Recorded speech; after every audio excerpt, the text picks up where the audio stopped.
Hello students, हम पढ़ रहे थे फॉर्मल चार्ज, औपचारिक आवेश। औपचारिक आवेश क्या होता है? किसी भी एटम है, कोई परमाणु है, उसके पास कितने इलेक्ट्रॉन है, संयोजकता कोष में इलेक्ट्रॉन है, और फिर वो क्या करता है, यौगिक बनाता है। यौगिक बनाने के पश्चात उसने कितने संयोजकता इलेक्ट्रॉनों को काम में लिया, बंद बनाया, कितने उसके पास बचे हुए हैं। ठीक है, ये डिटेल ही हमें कहाँ से मिलती है? फॉर्मल चार्ज से। ठीक है, फॉर्मल चार्ज से। तो फॉर्मल चार्ज क्या होता है बेटा? किसी भी एटम, वैलेंस बंद कौन बनाता है? संयोजकता कोष के इलेक्ट्रॉन ही तो बंद बनाने में भाग लेते हैं। तो वैलेंस फॉर्मल चार्ज हम निकालें तो इसके लिए फॉर्मूला है संयोजकता कोष के इलेक्ट्रॉन, वैलेंस सेल के इलेक्ट्रॉन। जिस एटम का हम निकालेंगे संयोजकता इलेक्ट्रॉन, जिस एटम का हमें निकालना है फॉर्मल चार्ज, उसके संयोजकता कोष के electron, valence shell electron minus असाजित इलेक्ट्रॉन, या फिर बोल सकते हैं अबंधी इलेक्ट्रॉन, या फिर बोल सकते हैं लोन पेयर बेटा। तो असाजित इलेक्ट्रॉन प्लस बंधों की संख्या, बंधों की संख्या। ठीक है बेटा, इस फॉर्मूला के द्वारा हम क्या करेंगे? फॉर्मल चार्ज निकालेंगे। ठीक है, फॉर्मल चार्ज ज्ञात निकालने के लिए हमें क्या आना चाहिए? लुईस डॉट स्ट्रक्चर आनी चाहिए बेटा। एग्जाम्पल लेके चलेंगे हम। सबसे पहले लेते हैं मेथेन का एग्जाम्पल। मेथेन का एग्जाम्पल, इसमें देखो कार्बन है, सेंट्रल एटम क्या है? कार्बन। और कार्बन के पास संयोजकता कोष में कितने इलेक्ट्रॉन? 4 इलेक्ट्रॉन। और इसने क्या कर लिया? 4 हाइड्रोजन के साथ 4 सहसंयोजक बंध बना लिए। साझे के द्वारा इसने अपना ऑक्टेट क्या कर लिया? कंप्लीट कर लिया। अब कार्बन के पास देखो कितने इलेक्ट्रॉन हो गए? 8 इलेक्ट्रॉन हो गए। 4 तो ये थे ही, 5 6 7 8, 8 हो गए। और हाइड्रोजन के पास 1 इलेक्ट्रॉन था, इसने 1 इलेक्ट्रॉन का और साझा कर लिया, तो इसने 2 इलेक्ट्रॉन हो गए। और हीलियम का इलेक्ट्रॉनिक विन्यास ग्रहण कर लिया। ठीक है बेटा, अब इस ये CH4 पर ये वाला फॉर्मूला अप्लाई करते हैं। तो देखो संयोजकता कोष में इलेक्ट्रॉनों की संख्या कितनी है? कार्बन में 4। संयोजकता कोष के इलेक्ट्रॉनों की संख्या कितनी है? 4। 1 2 3 4 4 माइनस असाजित इलेक्ट्रॉन। लोन पेयर इलेक्ट्रॉन है क्या जिसका इसने साझा नहीं किया हो, बंध बनाने में भाग नहीं लिया हो? कोई लोन पेयर है? अबंधी इलेक्ट्रॉन है? नहीं है, तो 0। प्लस बंधों की संख्या, कितने बंध बना रखे हैं इसने? 1 2 3 4। कितने बंध बना रखे हैं? 4। तो 4 क्या होगी? बंधों की संख्या। अभी यहाँ पर 4 माइनस 4, तो कार्बन पर, कार्बन का फॉर्मल चार्ज, तो कार्बन का फॉर्मल चार्ज कितना है आपका? 0 है। ठीक है बेटा, ऐसे ही हम क्या कर सकते हैं? हाइड्रोजन का निकाल सकते हैं। तो सारे के सारे हाइड्रोजन क्या हैं? सेम। तो किसी भी एक हाइड्रोजन का हम निकाल लेंगे। तो हाइड्रोजन का फॉर्मल चार्ज निकालेंगे। तो हाइड्रोजन का फॉर्मल चार्ज निकालेंगे तो हाइड्रोजन की संयोजकता कोष में इलेक्ट्रॉनों की संख्या कितनी? 1 माइनस अयुग्मित इलेक्ट्रॉन है इसके पास, लोन पेयर ऑफ इलेक्ट्रॉन है नहीं, 0। बंध किसने कितना बना रखा है? हाइड्रोजन ने कार्बन के साथ। मान लो इस हाइड्रोजन A, इसका हम निकाल रहे हैं Ha का फॉर्मल चार्ज। तो कितने बंध बना रखे हैं? 1 बंध प्लस 1। टोटल कितना है बेटा? 1 माइनस 1 0। ठीक है, टोटल कितना है? 1 माइनस 1 0। तो दोनों स्पीसीज पर जो CH4 में 2 एलिमेंट आपके पास, 2 परमाणु, कार्बन और हाइड्रोजन, कार्बन का फॉर्मल चार्ज 0 और हाइड्रोजन का फॉर्मल चार्ज भी कितना है? 0। तो पूरे जो मॉलिक्यूल होता है, जो अणु होता है, यौगिक होता है, उस पर फॉर्मल चार्ज क्या होता है? उसके परमाणुओं के फॉर्मल चार्ज का योग होता है। तो ये कैसा हो जाएगा? इस पर भी फॉर्मल चार्ज, CH4 का जो फॉर्मल चार्ज आएगा, औपचारिक आवेश आएगा, वो भी कितना आएगा? 0 आएगा, है ना? 0 आएगा। तो इसका मतलब CH4 क्या है? इस पर कोई आवेश नहीं है, तो ये कैसा है? उदासीन है। ठीक है बेटा, ऐसे ही हम और एग्जाम्पल लेते हैं। एक और एग्जाम्पल, जैसे CH3 का दूसरा एग्जाम्पल ले हम। CH3 रेडिकल है, CH3, और ये इसमें अयुग्मित इलेक्ट्रॉन है। ठीक है, अब देखो इसके लिए निकालेंगे तो इसकी स्ट्रक्चर देखें हम। हाइड्रोजन हाइड्रोजन हाइड्रोजन, और यहाँ पर क्या है? एक इलेक्ट्रॉन है, नॉन बॉन्डिंग इलेक्ट्रॉन है, जो बंध में भाग नहीं ले रहा है। ठीक है बेटा, तो इसके देखो संयोजकता कोष में electron formal charge of carbon का फॉर्मल चार्ज निकालेंगे तो यहाँ पे कार्बन सबसे पहले वैलेंस शेल इलेक्ट्रॉन, कार्बन में कितने संयोजकता कोष इलेक्ट्रॉन होते हैं? 4 इलेक्ट्रॉन, 4 माइनस अबंधी इलेक्ट्रॉन या फिर जो बंध में भाग नहीं ले रहे, जो बचा हुआ इलेक्ट्रॉन है वो क्या है इसके पास? 1 प्लस कितने बंध बना रहा है? 3 बंध बना रहा है। कितने बंध बना रहा है? 3 बंध बना रहा है। तो क्या हो जाएगा? 4 माइनस 4 कैसा हो जाएगा? 0। फॉर्मल चार्ज क्या आएगा? 0। ठीक है बेटा। नेक्स्ट एग्जांपल लेते हैं बेटा NH4 प्लस अमोनियम आयन। अब देखो NH4 प्लस है, इसमें इसके स्ट्रक्चर की बात करें तो इसकी स्ट्रक्चर किस प्रकार होती है? NH3, यूँ लिखें हम NH3 और ये होता है, ठीक है। या फिर सिंपलेस्ट इसका एग्जांपल हम क्लियर खोल के लिखें, जैसे नाइट्रोजन है आपका, सेंट्रल एटम नाइट्रोजन, और ये हाइड्रोजन, ये हाइड्रोजन, ये हाइड्रोजन, ठीक है बेटा। यहाँ पर आपका क्या है? हाइड्रोजन है जिसके पास क्या है? 1 इलेक्ट्रॉन। नाइट्रोजन के संयोजकता कोष में कितने इलेक्ट्रॉन होते हैं? 5 इलेक्ट्रॉन होते हैं, जिसमें से 1 इधर बंद बना लिया, 1 इधर बंद बना लिया, 1 इधर बंद बना लिया, और 2 क्या हो गए? यहाँ पे बच गए। 2 क्या हो गए? यहाँ पर बच गए।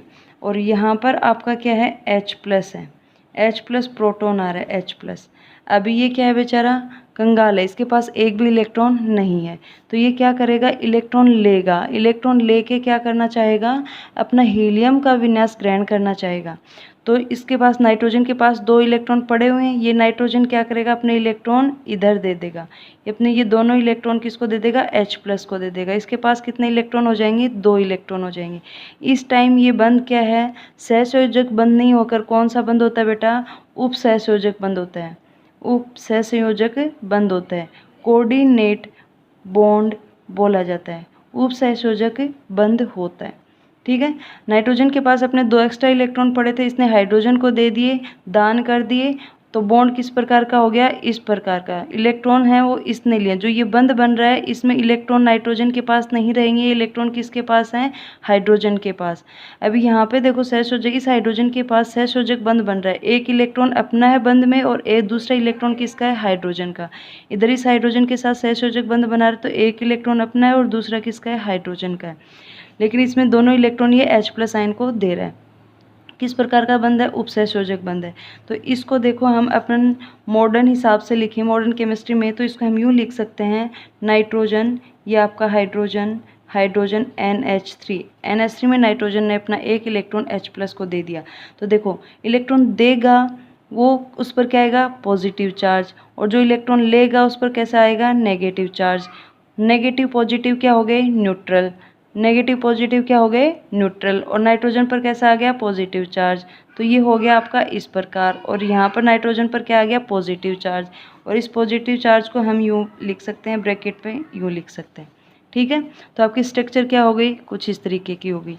अब इसका फॉर्मल चार्ज निकालेंगे, फॉर्मल चार्ज ऑफ नाइट्रोजन परमाणु का औपचारिक आवेश निकालेंगे। तो सबसे पहले वैलेंस शेल इलेक्ट्रॉन कितने हैं? नाइट्रोजन परमाणु में वैलेंस शेल इलेक्ट्रॉन बेटा 5th ग्रुप का है, 5वें वर्ग में आता है, तो इसमें कितने होंगे? 5 इलेक्ट्रॉन होंगे। Minus loan pair of electron है क्या? अब इसके पास कोई लोन पेयर ऑफ इलेक्ट्रॉन नहीं है, 0 प्लस, ठीक है। कितने बंध बना रहा है ये? 4 बंध बना रहा है, 4 बंध बना रहा है, 4 बंध बने हुए हैं। तो यहाँ पर आ जाएगा आपका 5 माइनस 4 इक्वल्स टू +1, है ना। तो नाइट्रोजन पर कैसा फॉर्मल चार्ज है? +1। और वैसे भी आपने देखो यहाँ पे निकाला था, जो स्ट्रक्चर बना है उस स्ट्रक्चर में देखो नाइट्रोजन पर कैसा चार्ज आता है? प्लस, और ये आपका हो गया न्यूट्रल, तो +1, है ना। इसीलिए हाइड्रोजन पे निकालेंगे तो हाइड्रोजन का वैसे ही निकाल के देख लो, हाइड्रोजन का कितना आता है? आपका 0 आता है। तो ओवरऑल होता क्या है? जितने जो भी यौगिक होता है उसके जितने भी एटम होते हैं, जितने परमाणु होते हैं, उनके फॉर्मल चार्ज का जो योग होता है वो उस पूरे मॉलिक्यूल का होता है। तो हाइड्रोजन का 0, नाइट्रोजन का +1, तो टोटल क्या आएगा इस पर फॉर्मल चार्ज अमोनिया का कितना हो जाएगा +1 हो जाएगा। ठीक है बेटा, +1 हो जाएगा। नेक्स्ट एग्जाम्पल देखते हैं बेटा, किसका, ओजोन का, O3 मॉलिक्यूल ओजोन का। ओजोन की स्ट्रक्चर क्या होती है हम पहले भी डिस्कस कर चुके हैं। देखो 3 ऑक्सीजन, तो 2 ऑक्सीजन है, ये ऑक्सीजन, इसके पास संयोजकता कोष में कितने इलेक्ट्रॉन बेटा 6 इलेक्ट्रॉन, तो यहाँ पर 4, तो ये हो गए 4, ये हो गए 6 होते हैं। ऑक्टेट कंप्लीट करने के लिए इसको कितने इलेक्ट्रॉन चाहिए, 6 हैं तो 2 इलेक्ट्रॉन चाहिए। ठीक है बेटा, तो देखो 4 तो ये इसके हैं, 5वां ये इसका, ये 6ठा इसका, ये ऐसे ये वाला ऑक्सीजन है, इसके पास 2 इलेक्ट्रॉन ये और 2 इलेक्ट्रॉन इधर, 2 इलेक्ट्रॉन इधर। टोटल मैंने दोनों ऑक्सीजन के 6 इलेक्ट्रॉन बना दिए, क्योंकि इनके वैलेंस शेल में कितने इलेक्ट्रॉन होते हैं 6 इलेक्ट्रॉन होते हैं। इस ऑक्सीजन के देखो 2 3 4 5 6, इसके कितने हो गए 6। अब ऑक्टेट कंप्लीट करने के लिए ये क्या करेगा, 2 इलेक्ट्रॉन का साझा करेगा, तो ये 2 बंद बना लिए। ठीक है, एक ये, तो अब क्या हो गया, इसके पास भी 8 इलेक्ट्रॉन हो गए, इसके पास भी 8 इलेक्ट्रॉन हो गए। अब आता है इनके पास तीसरा ऑक्सीजन और आता है, इस ऑक्सीजन के पास 6 इलेक्ट्रॉन संयोजकता कोष में, ये बना दिए मैंने 6 इलेक्ट्रॉन। अभी देखो इस ऑक्सीजन के पास हैं लोन पेयर पड़े हैं 2, और इसको कितने चाहिए ऑक्टेट कंप्लीट करने के लिए 2 इलेक्ट्रॉन। ये इलेक्ट्रॉन नहीं है, ये ऐसे ही पेज पर है बेटा, है ना, तो 6 इलेक्ट्रॉन बना रखे हैं, तो इसको 2 इलेक्ट्रॉन और चाहिए। ऑक्सीजन के पास 2 लोन पेयर ऑफ इलेक्ट्रॉन पड़े हैं और इसके पास क्या है 2 इलेक्ट्रॉन्स की कमी है, तो ये 2 इलेक्ट्रॉन अपने क्या करेगा, इसको डोनेट कर देगा। तो ये जो दोनों इलेक्ट्रॉन हैं इनको हटा दिया मैंने, और ये किसको दे देगा, इसको दे देगा इलेक्ट्रॉन। कौन सा बंध बन गया, उपसहसंयोजक बंध बन गया। ठीक है, इस पर कैसा चार्ज आ गया, पॉजिटिव, इस पर कैसा चार्ज आ गया, नेगेटिव। ठीक है, तो बंध आपका कौन सा बन गया, ये बन गया। तो इसको हम सीधा एरो नहीं दिखा के सीधा हम क्या कर सकते हैं, इस प्रकार बंध बना सकते हैं।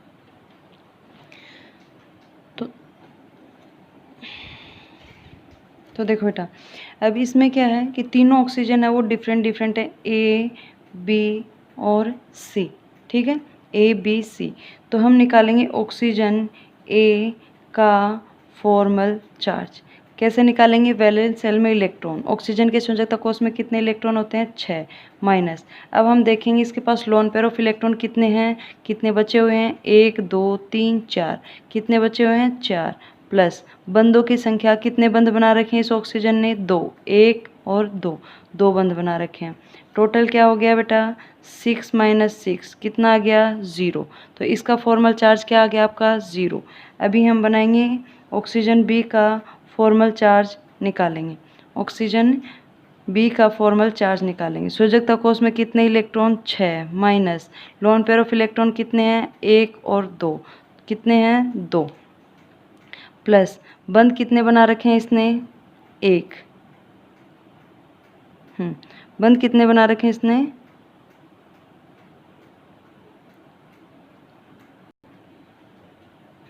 बंध कितने बना रखे 3, सॉरी इस ऑक्सीजन ने 1 2 3, 3 बंध बना रखे हैं। टोटल कितने हो गए 5, तो कितने आ जाएगा 6 माइनस 5 इक्वल्स टू +1। इसका फॉर्मल चार्ज कितना आ गया +1। अब हम निकालेंगे तीसरे ऑक्सीजन का फॉर्मल चार्ज। तीसरे ऑक्सीजन का फॉर्मल चार्ज क्या आएगा बेटा, अब देखो इसमें इस ऑक्सीजन पे पहले तो हम लिखते हैं valence shell electron 6 minus minus, अब यहाँ पे क्या लेते हैं हम लोन पेयर ऑफ इलेक्ट्रॉन, कितने लोन पेयर ऑफ इलेक्ट्रॉन है 1 2 3 4 5 और 6 क्या है loan pair of electron, plus बंध कितने बना रखे हैं इसने, एक बंद है इधर अपना ऑक्सीजन के साथ 1, टोटल कितना बचा 6 माइनस 7 इक्वल्स टू क्या आ गया -1। अब देखो तीनों ऑक्सीजन है, इनका फॉर्मल चार्ज का हम योग करें तो फॉर्मल चार्ज का योग क्या आता है 0 +1 -1 इक्वल्स टू क्या आएगा 0। इसलिए जो अपना ओजोन मॉलिक्यूल है वो क्या होता है ओवरऑल उदासीन होता है, क्या होता है उदासीन होता है। क्योंकि फॉर्मल चार्ज है, इन तीनों का योग हम देखें तो कितना आता है 0, और एक एक एटम पर निकालते हैं तो अपना क्या आता है, ये वाला आता है। तो फॉर्मल चार्ज क्या है, उसके पास कितने वैलेंस सेल इलेक्ट्रॉन हैं, उसमें से कितने इसने बंद बना लिए और कितने इसके पास बचे हुए हैं, उसका डिफरेंस क्या है, क्या होता है, फॉर्मल चार्ज होता है। ठीक है बेटा।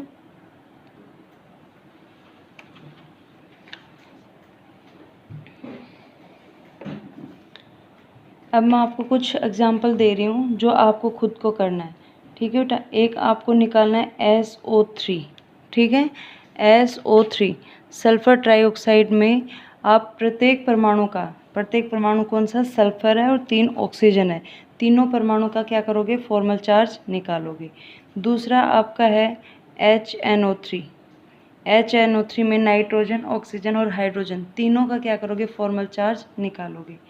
थर्ड है बेटा आपका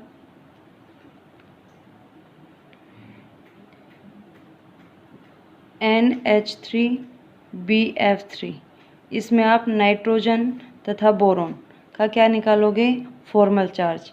नाइट्रोजन व बोरॉन का फॉर्मल चार्ज आपको निकालना है। इसमें देखो ये है ऐसे, है ना, इसमें उपसंयोजक बंध बन रहा है। नाइट्रोजन है, इलेक्ट्रॉन किसको देगा, बोरॉन को। बोरॉन का देखो 3 इलेक्ट्रॉन इसके पास होते हैं संयोजकता कोष में, और 3 इलेक्ट्रॉन इसने क्या कर लिए, फ्लोरीन के साथ साझा कर लिए, तो 6 इलेक्ट्रॉन हो गए। अभी भी इसका ऑक्टेट क्या है, इनकम्प्लीट है, स्टक है, वो क्या है, अपूर्ण है। तो ये क्या करेगा, 2 इलेक्ट्रॉन नाइट्रोजन के पास लोन पेयर के रूप में पड़े रहते हैं ना अमोनिया में, तो वो इलेक्ट्रॉन क्या करेगा, ग्रहण कर लेगा। तो बोरॉन पर कैसा चार्ज आ जाएगा, नेगेटिव, और नाइट्रोजन पर कैसा चार्ज आ जाएगा, पॉजिटिव। जो मैंने अभी पहले बताया था ना थोड़ी देर पहले, अमोनियम आयन वाला, वैसे ही क्या होएगी, इसकी स्ट्रक्चर होएगी, और वैसे इसका फॉर्मल चार्ज निकालना है। ये तीनों आप निकालेंगे। उसके बाद में नहीं आता है तो हम कल वीडियो में डिस्कस करेंगे, और आप मैसेज कर देना मेरे को, और उसके बाद में नेक्स्ट वीडियो में हम ये डिस्कस करते हैं। ठीक है बेटा। आपका ये हो गया फॉर्मल चार्ज, औपचारिक आवेश। इसके बाद में नेक्स्ट टॉपिक जो आता है अपनी इस यूनिट का, वो है मध्यवर्ती। अब देखो हम क्या पढ़ रहे थे, रिएक्शन मैकेनिज्म पढ़ रहे हैं ना, इसमें रिएक्शन मैकेनिज्म पढ़ रहे हैं। रिएक्शन मैकेनिज्म क्या होती है, कोई भी क्रियाकारक है वो किस में कन्वर्ट होता है, प्रोडक्ट में कन्वर्ट होता है, उत्पाद में परिवर्तन होता है। तो क्रियाकारक से उत्पाद में बदलने के बीच में जो अपना होता है, कई सारे इंटरमीडिएट बनते हैं, मध्यवर्ती बनते हैं। इन मध्यवर्ती की लाइफ साइकिल है वो क्या होती है, कम होती है। ये इजीली क्या हो जाते हैं, टूट के प्रोडक्ट में बदल जाते हैं। रिएक्टेंट है उसमें कुछ नए पुराने बंध टूटते हैं, नए बंध बनते हैं, इंटरमीडिएट बनते हैं, और आपका क्या बनेगा, यहाँ पर आपका प्रोडक्ट बनेगा। ठीक है। और बंध टूटेंगे तो बंध का टूटना क्या कहलाता है बेटा, विखंडन कहलाता है, विदलन कहलाता है। जो फर्स्ट अपनी क्लास हुई थी वो इसी के बारे में हुई थी कि बंध का टूटना क्या कहलाता है, विखंडन और विदलन। और बंध है वो किस प्रकार से टूटता है, 2 प्रकार से। कौन से प्रकार थे, समांश विखंडन, और दूसरा कौन सा था, विषमांश विखंडन। ये हम पहले डिस्कस कर चुके हैं। अब जो बंध टूट रहा है ना, बंध टूट रहेंगे, उसके बेसिस पर क्या हो रहे हैं, बीच में इंटरमीडिएट बनेंगे। रिएक्टेंट हैं आपके, क्रियाकारक, फिर आपका बीच में क्या आ रहा है, मध्यवर्ती, और उसके बाद में क्या बन रहा है बेटा, आपका उत्पाद। ठीक है, उत्पाद, ये आपका क्रियाकारक, फिर मध्यवर्ती, और फिर किस में कन्वर्ट हो रहा है, ये उत्पाद में। मध्यवर्ती इसकी लाइफ साइकिल कम होती है, हाईली अनस्टेबल होते हैं, और क्रियाशील ज़्यादा होते हैं। अनस्टेबल होते हैं, अस्थायी होते हैं, इस जल्दी से किस में कन्वर्ट हो जाते हैं, उत्पाद में कन्वर्ट हो जाते हैं। क्रियाशीलता क्या होती है इनकी, ज़्यादा होती है। ठीक है बेटा, ये डिस्कस कर चुके हैं। तो अभी अपना जो नेक्स्ट टॉपिक आएगा वो क्या है, मध्यवर्ती, इंटरमीडिएट, मध्यवर्ती। ठीक है बेटा। मध्यवर्ती में देखो सबसे पहले हम एग्जाम्पल सबसे पहले जो अपना लेंगे वो है कार्बोकैटाइन।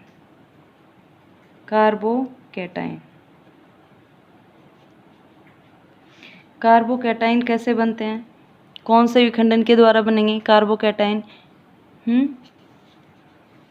बंध के विषमांश विखंडन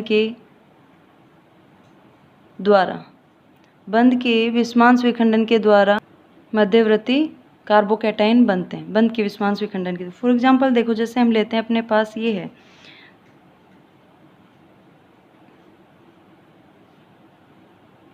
हैलाइड है, ठीक है, हैलाइड है, मीथेन हैलाइड, ठीक है। अब इसमें देखो ये बंध बना हुआ है, कौन सा बंध है, सहसंयोजक बंध है। एक इलेक्ट्रॉन किसका है, एक्स का है, हैलोजन का, और दूसरा इलेक्ट्रॉन किसका है, कार्बन का इलेक्ट्रॉन है। अब ये इलेक्ट्रॉन विस्मांस विखंडन होता है तो इलेक्ट्रॉन किधर चला जाएगा, इधर। तो हैलोजन का खुद का तो इलेक्ट्रॉन यहाँ पर था ही, और ये इस कार्बन का इलेक्ट्रॉन, बंध में इलेक्ट्रॉन, तो ये इलेक्ट्रॉन किधर चला जाएगा, इस साइड। तो इसके पास चला गया तो आपका किस प्रकार की स्ट्रक्चर आएगी, ये यहाँ पर इलेक्ट्रॉन इधर चला गया, इस पर पॉजिटिव चार्ज, प्लस हैलोजन के पास खुद का एक इलेक्ट्रॉन था ही, और ये इलेक्ट्रॉन इधर और हो गया, कैसा चार्ज आ गया, नेगेटिव चार्ज। अपने पास दो स्पीसीज आई हैं, एक कौन सा, नेगेटिव और एक पॉजिटिव। इसी को हम क्या बोलते हैं बेटा, कार्बोकैटाइन, कार्बोकैटाइन। अभी देखो इसके पास कार्बोकैटाइन, तीन बंध बने हुए हैं, तीन बंध बने हुए हैं, लोन पेयर कोई है नहीं, कौन सा संकरण होगा, sp2 संकरण। तो इसमें sp2 संकरित अवस्था में होता है क्या, कार्बन। कार्बन का संकरण कौन सा होता है, sp2 संकरित अवस्था में होता है। और sp2 संकरित अवस्था में होता है तो इसकी संरचना क्या होगी, कौन सी होगी बेटा, संरचना इसकी त्रिभुजीय समतलीय होगी, है ना, त्रिभुजीय समतलीय, ट्राइगोनल प्लेनर होगी, त्रिभुजीय समतलीय होगी, त्रिभुजीय समतलीय। और क्या चीज़, कार्बन के पास कितने इलेक्ट्रॉन होंगे, कार्बन के पास इलेक्ट्रॉन कितने होंगे, देखो इसके पास, कार्बन के पास अभी देखो 1 2 3 4 5 6, कितने इलेक्ट्रॉन हैं, 6 इलेक्ट्रॉन। कार्बन के पास 6 इलेक्ट्रॉन होते हैं, जिसको हम क्या बोलते हैं, षटक बोला जाता है। क्या बोला जाता है, षटक बोला जाता है।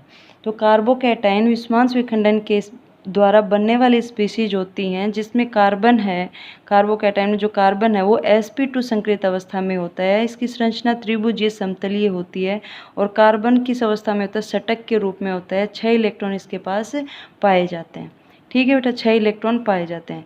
अब देखो इसमें जो ट्राइगोनल प्लेनर है, जो समतलीय स्ट्रक्चर है, वो कैसे होती है, ये आपका कार्बन, ये इधर 3 हाइड्रोजन, ये 3 हाइड्रोजन, ये ठीक है, ऐसे होती है ना त्रिभुजीय समतलीय। ये आपका सेंटर में कार्बन और ये हाइड्रोजन, त्रिभुजीय समतलीय होती है।